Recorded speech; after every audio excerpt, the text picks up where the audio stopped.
Bonsoir à tous chers amis et bienvenue pour ce 88e Behind the Ring.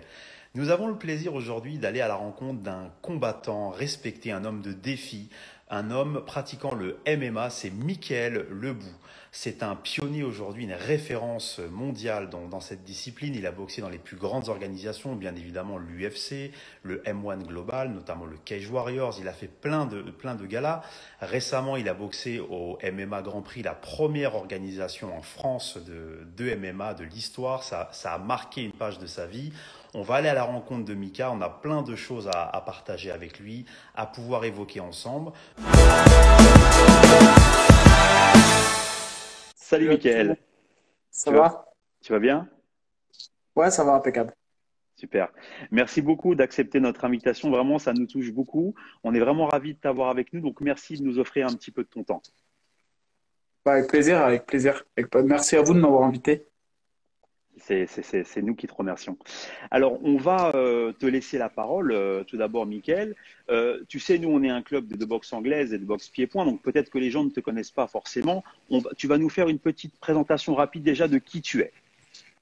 Eh ben, Mickaël Lebou, 33 ans. Donc, je me présente sous la forme du côté sportif, donc combattant de MMA. Oui. J'ai combattu au plus haut niveau puisque j'ai combattu dans les plus grosses organisations mondiales, notamment la plus grande organisation au monde et la plus connue, l'UFC. Et j'ai aussi combattu, comment dirais-je, au M1 Global. J'ai combattu au BAMA, au Cage Warrior, donc les plus grosses organisations européennes. Et j'ai à peu près une trentaine de combats. C'est ça, super.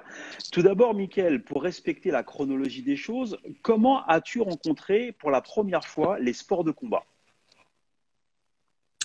Les sports de combat, la première fois que j'ai rencontré ça, c'était à l'époque au centre de loisirs, au centre de quartier. On faisait ce qu'on appelait, on allait dans des gymnases et dans les tatamis, tout simplement, on s'amusait à tourner un peu au sol, une sorte de lutte, etc. Et c'est un peu comme ça que j'ai découvert l'univers de la lutte, du moins. Et ensuite, beaucoup plus tard, j'ai poussé les portes de la FFA, donc c'était un club à Vitry-sur-Seine de MMA. Et c'est là que j'ai découvert en fait le MMA dans sa pratique sportive. C'est ça, tout à fait. Alors, pour parler un petit peu de ton style de boxe, si tu peux nous décrire, selon toi, quelles sont les grosses qualités qui font ton style aujourd'hui de combattant? Ma plus grosse qualité, ça a été d'avoir du cœur et du cardio. Voilà, c'est sûr que je suis pas un artiste au sens où j'ai jamais été quelqu'un qui est beau à avoir boxé, qui a une gestuelle vraiment propre, magnifique, etc. Par contre, j'ai toujours eu du cœur, un gros volume et voilà, et un gros cardio, ce qui fait que ça a toujours été des grosses guerres. Très bien. Et aujourd'hui, est-ce que tu peux dire que tu te sens plutôt l'âme d'un striker, l'âme d'un mec du sol? Comment tu vois un peu les choses là-dessus? C'est un peu compliqué. Ça en plus, c'est un peu. J'ai l'impression que c'est un peu dépassé maintenant en MMA de se dire que à une époque, ça a été vrai, c'est-à-dire qu'on avait des styles où on était striker, où on était plus au sol, où on était plus en lutte. Et aujourd'hui, c'est vraiment le sport en MMA qui a évolué. Et du coup, moi, vraiment, mon style, c'est d'user l'adversaire. Ça va être ça plutôt mon style, c'est d'aller chercher l'adversaire là où il est le moins à l'aise et du coup de l'épuiser. Donc parfois je suis boxeur, parfois voilà j'aime beaucoup aller boxer contre la cage, épuiser contre la cage. Donc c'est un style de boxe, mais aussi un style de lutte et de pression. Donc voilà, c'est plus la pression qui va caractériser mon style. Ouais, absolument. J'aime beaucoup la description que tu en fais et je t'en remercie effectivement de pouvoir préciser ce genre de choses, de s'adapter en fait à l'adversaire. C'est vraiment très intéressant et j'aime bien cette nouvelle version effectivement de voir un peu la discipline. Je suis tout à fait d'accord avec toi. Je te remercie d'avoir répondu comme ça. Je voudrais savoir, alors, tu as combattu dans plein d'organisations, des super trucs. Est-ce que tu peux nous dire aujourd'hui les plus grands moments, une petite rétrospective des grands moments qui t'ont marqué dans la cage? Me concernant, je pense que l'un des plus grands moments, ça a été en Pologne quand j'ai gagné la ceinture face à un adversaire qui était à l'époque qui était redoutable et invaincu. Il s'appelait Paweł Zelazowski. Donc ça a été ma première grosse ceinture dans une organisation mondiale, le PLMMA 41 à l'époque. Et ça m'a ouvert les portes donc sur une défense de titre qui m'a ensuite ouvert les portes de l'UFC. Donc l'UFC, deuxième combat qui en Pologne toujours. Et là, pareil, moment mémorable parce que grosse salle, grosse organisation, logistique de malade. Voilà, bah, l'UFC, tout est démesuré et là, on sent qu'on arrive dans un autre niveau, quoi. Vraiment. Et ensuite, en troisième souvenir, je mets le M1. Le M1, c'est une organisation russe. Et le M1, bah, en fait, c'est la Russie, c'est comment dire, une population qui aime les sports de combat, qui sont là pour supporter leurs combattants, c'est clair, mais ils ont aussi le respect du combattant, ce qui fait que même si vous gagnez à l'extérieur, à la fin, ils vous applaudissent comme si, voilà, ils vous applaudissent vraiment pour la beauté du spectacle que vous leur avez proposé, malgré le fait que vous ayez gagné ou pas. Donc sur le coup du moment, ce que j'ai trouvé beau en Russie, c'est ça, c'est sur le moment, ils encouragent leur poulain, enfin le local, et une fois que la décision est tombée, ils vous applaudissent et ils vous remercient, et ça, je trouvais que c'était beau. Ouais, ils aiment les combattants au sens large, l'engagement en tout Exactement. cas, l'engagement. Au sens propre, ouais, c'est Ouais. ça. Ils sont vraiment, ils ont le respect du combattant. Très bien. Tu l'as dit en intro, Mika, une trentaine de fights pour toi, deux tiers de victoire. Est-ce qu'il y a un combattant en particulier que tu retiens, vraiment un combattant difficile, le combat le plus dur que tu as fait? C'était quoi, si tu peux nous le décrire? En fait, il y a eu, bah, c'était à l'UFC et en fait, c'était un combat difficile parce qu'en fait, j'ai pas trouvé c'est-à-dire que le MMA, c'est multidimensionnel. À défaut d'être dans un combat de boxe ou un combat de sol, c'est-à-dire où vous êtes dans une discipline, c'est-à-dire qu'en boxe anglaise, quand vous êtes dépassé en anglaise, c'est compliqué de revenir parce que vous n'avez comme arme que vos poings. En MMA, on a souvent l'opportunité d'aller, si on est dépassé en boxe, on va essayer d'aller lutter, et si on est dépassé en lutte, on va essayer de boxer, etc. Et moi, j'ai eu un adversaire qui m'a bloqué sur tout, qui m'offrait très peu d'opportunités. Même si le combat paraissait plus ou moins équilibré, j'ai senti que c'était difficile dans tous les domaines et que à chaque fois que je mettais une intensité, il revenait au-dessus. C'est Stevie Ray. C'était un combattant de l'UFC qui d'ailleurs a fait son entrée dans le top 15. Mhm. Et voilà, ça a été peut-être le plus dur parce que physiquement, athlétiquement et même techniquement, il était vraiment au point, quoi. Très bien, super. Est-ce que tu peux nous donner un peu de détails sur une préparation type d'un combat pour les gens qui connaissent pas forcément le MMA, pour aussi leur ouvrir un petit peu cet art? Est-ce que tu peux nous donner une semaine type d'entraînement, par exemple, quand tu es en préparation? Comment ça se décompose? De quoi ça se compose? Raconte-nous un peu comment ça peut s'organiser. Ok, alors il faut comprendre que une prépa, ça se fait en général sur 6 à 7 semaines. C'est-à-dire que c'est un rythme très soutenu qui va être durant 6 à 7 semaines. C'est aussi une prépa, c'est le temps à peu près de la perte de poids. Oui, Il faut savoir que sur ces 6 à 7 semaines, la dernière semaine, c'est la fight week, donc c'est la semaine où on va pas trop s'entraîner. voilà, chouette. Donc comment ça va commencer? C'est que les 2 premières semaines, ça va être, on va mettre en place donc bah, l'intensité et on va monter crescendo. En général, on part du principe où on fait 2 sparring. Moi, je sais que je fais un sparring MMA, c'est-à-dire une séance sparring MMA le lundi et un sparring pied-point avec les gros gants Mhm. le samedi. Voilà. Donc ça, c'est mes deux grosses journées sparring en boxe, entre guillemets. C'est-à-dire où il y a des frappes. Oui, Derrière, on a 2 entraînements techniques de sol que moi, je dispatche le mardi et jeudi. On avait aussi 2 entraînements de lutte que je dispatchais le mercredi et parfois le jeudi. Et à ça, tu ajoutes à peu près 3 entraînements de préparation physique et 2 entraînements où on va faire que driller. Voilà. Donc en fait, on s'aperçoit qu'il y a à peu près une dizaine, voire à peu près 12 entraînements. Il y a la prépa physique, il y a 2 entraînements de drill, donc c'est des entraînements où on fait beaucoup de répétitions, ça marche. etc. C'est vraiment du tactique.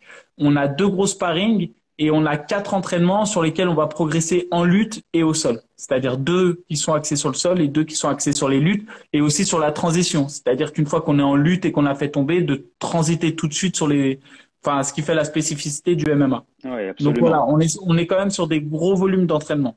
Ah ouais. Et puis j'aime bien cet esprit effectivement de transition, comme tu le dis, de passer de l'un à l'autre, enfin de pouvoir étouffer l'adversaire quand c'est le cas, c'est vraiment très important. Et ça, c'est travaillé spécifiquement, c'est vraiment intéressant. Ouais, c'est ça. C'est-à-dire qu'on axe vraiment justement sur ça. C'est vraiment sur les entraînements dans lesquels on fait un peu de sparring sur la fin, mais aussi beaucoup de technique. Et Mhm. on est justement dans ces options-là à chaque fois où on se laisse l'option de aller boxer, feinter pour lutter ou aller lutter pour boxer. Très C'est-à-dire bien. qu'on peut très bien faire croire qu'on lutte pour boxer et au contraire boxer pour faire croire, pour faire oublier la lutte. Et c'est un peu ça, c'est une notion qui… Et au sol, c'est pareil. Au sol, une fois qu'on a ramené au sol, si l'adversaire est vraiment meilleur que nous en boxe, on va tout faire pour le garder au sol. Ouais.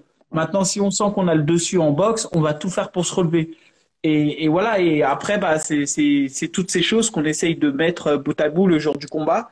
Et c'est toutes ces, j'ai envie de dire, en fait, il n'y a rien de prévu, hein. C'est un scénario qui est imprévu, le combat. Mais par contre, c'est des situations qu'on a déjà vues. Et Ouais, le ouais. but, c'est ça, c'est de voir le maximum de situations pour avoir des réflexes, tout simplement. Et s'y habituer, tout à fait. Et effectivement, c'est toute la beauté de cet art qui le rend complet, de pouvoir passer de l'un à l'autre. C'est vraiment super de pouvoir entendre ça, vraiment. On a une question qui nous vient de Stéphane qui est très intéressante, qui nous dit, selon toi, Mickaël, quelles sont les spécificités des différentes organisations mondiales comme l'UFC ou autres? Quel type de combattant recherche-t-elle? Quels sont les critères pour être choisi dans les grosses organisations mondiales selon toi? Bah, déjà, enfin, il y a la performance, donc faut être bon, ça c'est sûr. Mais ça suffira pas. Maintenant, aujourd'hui, on demande des combattants, notamment pour les étrangers, qui maîtrisent l'anglais. Ça, Oui, franchement, si je peux conseiller un combattant qui est bon et qui a un certain niveau, mais de manière générale, pour qu'il puisse s'exprimer dans les médias, parce qu'on est quand même dans un sport qui est un peu spectacle, bien l'air de sûr. rien, et on a besoin de vendre les combats. Et il faut qu'on puisse répondre tout de suite aux journalistes. Il faut que les interviews soient punchy, etc. Donc vraiment, l'anglais, être bon, ça c'est la base, hein, de toute manière. Et ensuite, avoir ce facteur X qui s'explique pas. Certains sont drôles dans leurs réponses, d'autres on les aime par leur histoire, d'autres parce que Mhm. voilà, après chacun a sa propre identité, etc. Et c'est ça que les gens aiment, c'est les gens qui sont entiers tout simplement. Et voilà. Et après, bah, Et de voir des gens il y a pas. différents aussi, j'imagine. Ouais, c'est ça. En fait, après, je pense qu'il n'y a pas non plus de recette universelle. Justement, c'est que chacun fait un peu différemment, mais le socle commun, c'est quand même la performance. C'est Bien que les sûr. gars sont bons, hein. Ça, Absolument. Hmm. c'est la base. C'est clair. Alors, on va parler un petit peu d'histoire, Mika, parce qu'en France, donc il y a eu le MMA Grand Prix, donc la première organisation qui a été aujourd'hui organisée en France, dont tu as fait partie. Ouais. Je voudrais avoir ton ressenti, parce que c'est une grande première pour toi qui est dans le milieu depuis un moment déjà. Qu'est-ce que tu as ressenti au moment de pouvoir combattre dans cette soirée à la maison, j'ai envie de dire, Bah, en plus, c'était vraiment la maison, puisque à Vitry, exactement. ouais, moi, je suis originaire de Vitry-sur-Seine, et donc c'était à Vitry-sur-Seine. En plus de ça, il y a eu quand même un fait marquant, c'est que la ministre des Sports était Elle était présente. venue, absolument. Voilà. On avait senti un certain engouement depuis la pesée parce qu'il y a énormément de médias qui s'étaient intéressés à nous, Canal+, BFM, France 2, M6. Donc ça faisait quand même, on sentait qu'il y avait, il y avait Une quelque vraie chose, une curiosité, effervescence, quoi, ouais. ouais, une vraie curiosité parce qu'on savait que la même semaine il y allait avoir le Bellator. Oui, à Mais Bercy. sincèrement, on pensait que la communication allait être axée sur le Bellator qui a des moyens beaucoup plus gros et qui en plus était sur Bercy. Oui, On avait aussi cette particularité qu'on était sous Covid, donc on savait, les mesures sanitaires et les restrictions sanitaires faisaient qu'on ne savait pas s'il y allait avoir du public, quel public, enfin la jauge du public accepté, etc. C'était compliqué. Il fallait rester focus sur le combat. Et puis arrivé le jour J, où en fait on s'est dit bah c'est possible. Et malgré le Covid, malgré le fait que ce soit le premier événement en France, malgré le fait que bah, les protocoles soient pas clairs pour tous, parce que c'était vraiment le premier événement, donc forcément tout n'était pas encore, même si théoriquement tout était bon, il y a la pratique qui fait que c'est toujours compliqué. Et ensuite, bah, est venu le combat. Donc le combat, ça n'a rien changé parce que j'étais focus sur mon combat et voilà. Mais une fois que j'ai gagné, c'est vrai que bah, on est à la maison et quand on est à la maison et qu'on fait ça, bah, ça prend une autre ampleur. Et après, j'ai pris la mesure de la chose. J'ai fait le premier événement en France depuis sa légalisation et c'est quelque chose d'assez historique. Et du coup, c'est une fierté en fait. C'est hmm, une fierté. absolument. Et c'est vrai que vous aviez organisé avec la Team Hobby Fight un super gala. On a vu vraiment de beaux combattants venant un peu d'autres univers. Il y avait Karim Gadji notamment du Karim boxing, Gadji, ouais, Laetitia Bolo exactement. également du judo. Enfin, on a vu des choses très différentes. Ça a donné vraiment toute la mixité, toute cette largesse que peut donner le MMA. Et on a vu des choses vraiment complètes. C'était vraiment un show réussi. Et j'imagine que ça n'a pas été simple, mais en tout cas, c'était vraiment de l'extérieur très réussi. Et j'imagine que pour vous, c'était hyper plaisant de faire ça. Bah alors moi oui, c'est vrai au début j'ai participé de loin à l'organisation parce que Oui, j'étais vraiment comme je te dis focus sur le combat.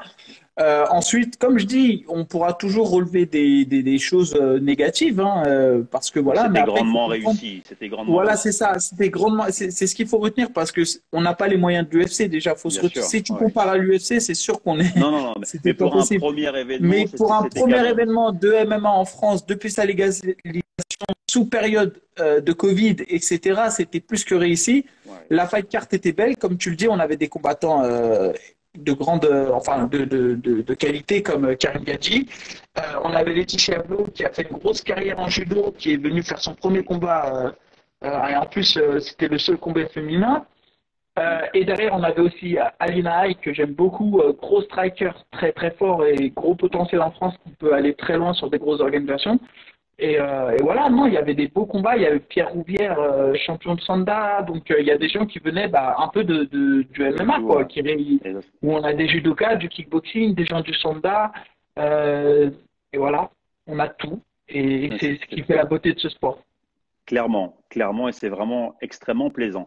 Une deuxième question de Stéphane qui nous demande comment tu vois le développement du MMA en France, notamment le lien avec la FFB. Et puis surtout, je voudrais que tu nous parles un peu de l'accessibilité en fait à ce sport, vraiment de dire que c'est accessible aux enfants, aux femmes. Raconte-nous un peu ce que tu penses du développement de ce sport-là en France. Donc déjà, la fédération, hormis que ce soit la FFB ou peu importe, même si ça avait Depuis été le quel, oui. football qui l'avait pris en charge, peu importe. La fédération est une bonne chose parce qu'elle va permettre justement de cadrer des règlements, de normaliser des diplômes pour les coachs, etc. Donc, en fait, en tant que, par exemple, là, je prends l'exemple d'un papa qui va mettre son enfant en inscription, et ben, quand tu sais que tu as une fédération autour, tu sais que c'est forcément cadré, donc c'est rassurant. Ça, c'est le premier point. Ça va aussi permettre de faire des championnats au niveau amateur pour faire sortir un peu tous nos talents, entre Oui, guillemets, et de les mettre en avant. Ça, c'est la deuxième chose hyper intéressante. Pour ce qui est du loisir, en fait, ça va se développer tout seul. Déjà, une salle, il faut comprendre qu'elle ne vit pas sur le dos des professionnels. C'est les loisirs qui font vivre la salle et qui absolument. permettent aux professionnels ensuite d'évoluer. Parce que le professionnel est un coût pour une salle et c'est les loisirs qui font que la salle, elle vit. Bon, euh, pour tout ce qui est, je vais dire, en fait, j'encourage vraiment les personnes à venir découvrir ce sport qui a longtemps souffert d'une image assez sulfureuse et à venir sur le tatami se réunir parce que c'est là qu'on se rend compte qu'en fait, elle réunit, en fait, c'est la France qui se réunit autour. C'est-à-dire que Complètement. vous allez avoir un père de famille, une mère de famille, un petit jeune de 16 ans, un autre qui a 24 ans. Et en fait, chacun vient avec des objectifs différents. Alors oui, c'est possible qu'il y ait un petit jeune de 16 ans qui a envie de faire de la compétition, mais qui commence tout doucement et donc qui va venir apprendre. Il y a le père de famille qui vient pour garder la ligne, la maman qui a besoin d'avoir confiance en elle pour pouvoir se défendre, le jeune de 25 ans qui est hyper fort mais qui a jamais voulu faire de compète.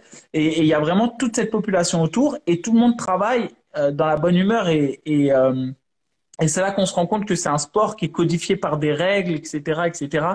Et ça, en fait, cet apprentissage, il se fait que si on s'y intéresse, si on commence à regarder de loin et à regarder les best-of des plus gros KO ou Alors, de ce qui se passe en professionnel et tout, forcément, on va avoir une image un peu hmm, sanglante du truc et ça fait peur. C'est pour ça que j'invite, et comme de manière générale, à tout, pour tous les domaines, à s'intéresser d'abord au domaine, à aller voir le domaine et ensuite de tirer sa propre conclusion. Mais j'invite vraiment pour ceux qui veulent pratiquer un sport et un sport qui change ou autre, d'aller découvrir le MMA. super. C'est un excellent témoignage, Mika, que tu nous fais vraiment. Moi qui apprécie les sports de combat depuis très longtemps, je ne peux que valider ce que tu dis. Un sport codifié, sécurisé, complet et accessible. C'est vraiment ça qu'on doit entendre et c'est vraiment super. Je voudrais préciser quelque chose, Mika. Tu as communiqué récemment donc, sur le fait que tu allais arrêter, mais que tu te gardais quand même l'ouverture de dire je peux faire un truc dans une grosse salle parisienne. Est-ce qu'au fond de toi, tu gardes quand même l'opportunité de te dire que tu as envie de faire un énorme fight pour conclure? Alors ouais, en fait c'est un peu ça, mais après il y a clairement deux choses, c'est que tout ce qui est international et performance du haut niveau à 70 kilos, c'est-à-dire que c'est la caté dans laquelle je peux prétendre à la performance du haut niveau, j'ai dit j'arrête. Voilà, ça c'est clair, c'est définitif, je redescendrai pas dans cette catégorie et pour l'instant en tout cas j'ai vraiment pas envie de combattre à l'international, ça ne m'intéresse pas. Ça ne m'intéresse plus. Pour l'instant, vraiment, je suis pas intéressé. Et ça, avant même mon combat. Par contre, effectivement, je l'ai toujours dit, combattre en France, hors période Covid, devant mon public, devant un gros public, devant une grande salle parisienne, je pense que c'est l'une des cases qui me reste à cocher dans ma carrière. Et, Complètement. euh, et voilà, je pense que je ne tire pas un trait dessus et je me réserve donc un ou deux combats en France pour mon public et voilà, pour partir aussi tout doucement parce que c'est difficile de couper tout d'un coup comme ça. Donc voilà, tout simplement. Super, c'est C'est super. exactement ce que j'ai dit. Ouais, ben c'est génial. C'est vraiment tu le dis, une transition en douceur et en même temps, bah, j'ai envie de dire un feu d'artifice de fin avec une belle soirée. Vraiment, c'est tout ce que je te souhaite. Vraiment. Ouais, merci. Il y a une question de Eddie Muniz. Déjà qu'on remercie Eddie, grand champion de kickboxing et de boxe thaï, qui a fait l'intermédiaire pour l'interview avec Mika aujourd'hui. Vraiment, merci Eddie à toi.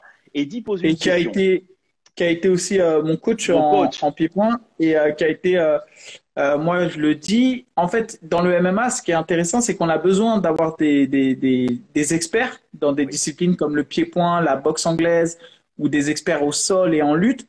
Et parfois, les experts, ils manquent de recul et ils ont du mal à accepter qu'en MMA, il y a certaines choses qui soient modifiées par rapport à leur sport de prédilection. Et ce que j'ai aimé chez Eddie Muniz, et je lui ai toujours dit, c'est que lui, il a parfaitement adapté et compris la philosophie du MMA. C'est-à-dire que quand il nous enseignait le pied-point dans le cadre du MMA, il a tout de suite su adapter les distances, les techniques, les combinaisons.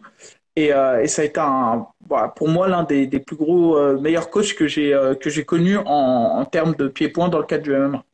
Ben, écoute, merci pour cet éloge et je suis sûr qu'Eddie appréciera. Je peux que valider ses dires parce qu'Eddie, il est aussi coach à l'Apollo et vraiment, tout le monde l'adore. C'est vraiment un super personnage qui est vraiment de qualité. Alors, il te pose une question, Mika. Il te dit comment tu vois l'avenir après la compète? Est-ce que une carrière peut-être d'agent? Est-ce que une carrière de coach, ça t'intéresse? Est-ce que tu resteras dans le milieu après?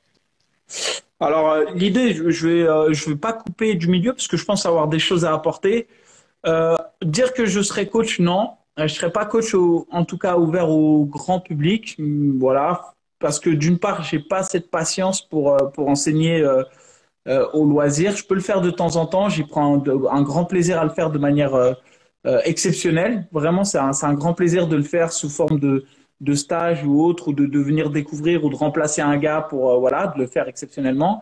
Ensuite, moi, mon but, c'est vraiment je suis dans la performance. Mon but, ce qui me fait kiffer, c'est de faire monter des gars au plus haut niveau. Et de la même manière que voilà, si je sens qu'il y a des petits jeunes qui ont du gros potentiel et tout, je prendrai du temps pour eux, pour les coacher, pour les faire progresser et tout. Ça, c'est sur l'aspect coaching. Sur l'aspect agent, pas du tout, ça me fait pas vibrer d'avoir des agents, de les placer dans des orgas, parce que c'est quelque chose qui ne m'intéresse pas, c'est quelque chose qui me fait pas vibrer. Mhm. Et en plus de ça, je pense que comme je parle très mal anglais, c'est très compliqué. Ok. Par contre, il y a un autre truc qui peut me faire kiffer, ouais, c'est tout ce qui est rubrique sportive pour le MMA, genre analyse Ouais. de combat post-fight, analyse Oui, ou pré-fight. consultant Euh, peut-être aussi? ouais, c'est ça, Ouais. consultant, chroniqueur dans le cadre du MMA, etc. Ça, c'est des choses par contre, qui me font plus vibrer, tu vois, qui me font Je plus comprends. kiffer. Très bien. D'avoir un œil effectivement extérieur pour compléter un peu une expertise, c'est excellent.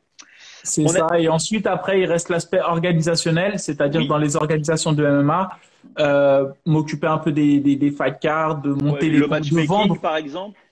Bah, le matchmaking, surtout de vendre le combat. Une fois que le Ouais. matchmaking est fait, parce que le matchmaking, ça ressemble un peu au Ouais, c'est combat un boulot d'agent, en d'agent. fait. C'est un boulot. Mais T'as c'est raison. plus que, T'as raison. ouais, c'est ça. Après, moi, mon but, c'est plus de vendre le combat. C'est d'aller faire tu vois, de travailler avec des organisateurs et de faire un truc vraiment propre pour vendre l'organisation. Tu vois, de placer les deux combats, d'être entre les deux combattants, un peu comme ils font en anglaise parfois, tu vois, où il y a un journaliste au milieu qui pose une question à l'un et à l'autre et les deux sont en face l'un et l'autre. Et ça c'est rarement vu dans les organisations françaises parce forcément on n'a peut-être pas les moyens ou parce qu'on n'a pas la culture. Mais voilà quelque chose qui me plairait de monter. Très bien. Excellent. Une dernière question, Mika. Donc, une question de Stéphane qui nous dit. On a l'impression que certains combattants d'autres sports, notamment les arts martiaux, la boxe, le judo, la lutte, voient dans la MMA une sortie intéressante pour une plus grande visibilité et plus de revenus. C'est vrai qu'aujourd'hui, le MMA a cette culture du show. Il n'y a pas beaucoup de sports aujourd'hui, à part la boxe anglaise, qui est capable d'organiser de tels shows. Et c'est vrai que pour les autres sports qui sont des sports plus fédérales, j'ai envie de dire, plus académiques, c'est vrai que c'est une évolution intéressante et un milieu de rencontre, j'ai l'impression. Quel regard tu portes sur ces gens d'autres disciplines qui viennent notamment pour le mélange, mais aussi pour le show que ça peut représenter? Bah après c'est la beauté du MMA, c'est-à-dire que on se rend compte que le MMA c'est un mélange de toutes les disciplines martiales. Oui. Donc à partir de là où on a pratiqué du sport martial, on peut si on l'adapte et qu'on pratique les autres sports, performer en MMA. Maintenant, il y a un truc sur lequel j'insiste, c'est que les autres fédérations comme le judo ou les sports de combat comme le karaté, etc. Pourquoi il n'a pas un côté show et business intéressant? C'est parce qu'en fait, il reste que sur le circuit amateur. C'est-à-dire que quand vous êtes judoka, le Saint Graal, c'est de gagner la médaille olympique et le championnat du monde et rebelote, et rebelote, et rebelote. Et on le sait que ça reste un format amateur. Oui. En boxe anglaise, quand vous avez gagné les JO une fois, vous quittez les Jeux olympiques et vous vous lancez dans une carrière pro. Et là, en fait, c'est comme un deuxième sport. C'est plus la même anglaise parce qu'on n'est plus sous les mêmes formats de round, on n'est plus du tout sur la même gestion, etc.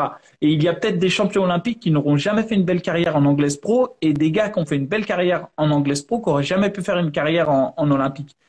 Et ce que je veux dire par là, c'est que la boxe anglaise au JO, bon, elle attire pas non plus foule de monde. Par contre, la boxe anglaise au niveau pro, elle a un côté business qui est hyper intéressant et un côté show qui est hyper intéressant. Pourquoi? Parce qu'on a investi de l'argent dedans et qu'on est arrivé sur des formats qui attirent le grand public. Aujourd'hui, il n'y a aucun investisseur qui s'est intéressé au judo et qui a essayé de valoriser ou d'apporter une plus-value au judo.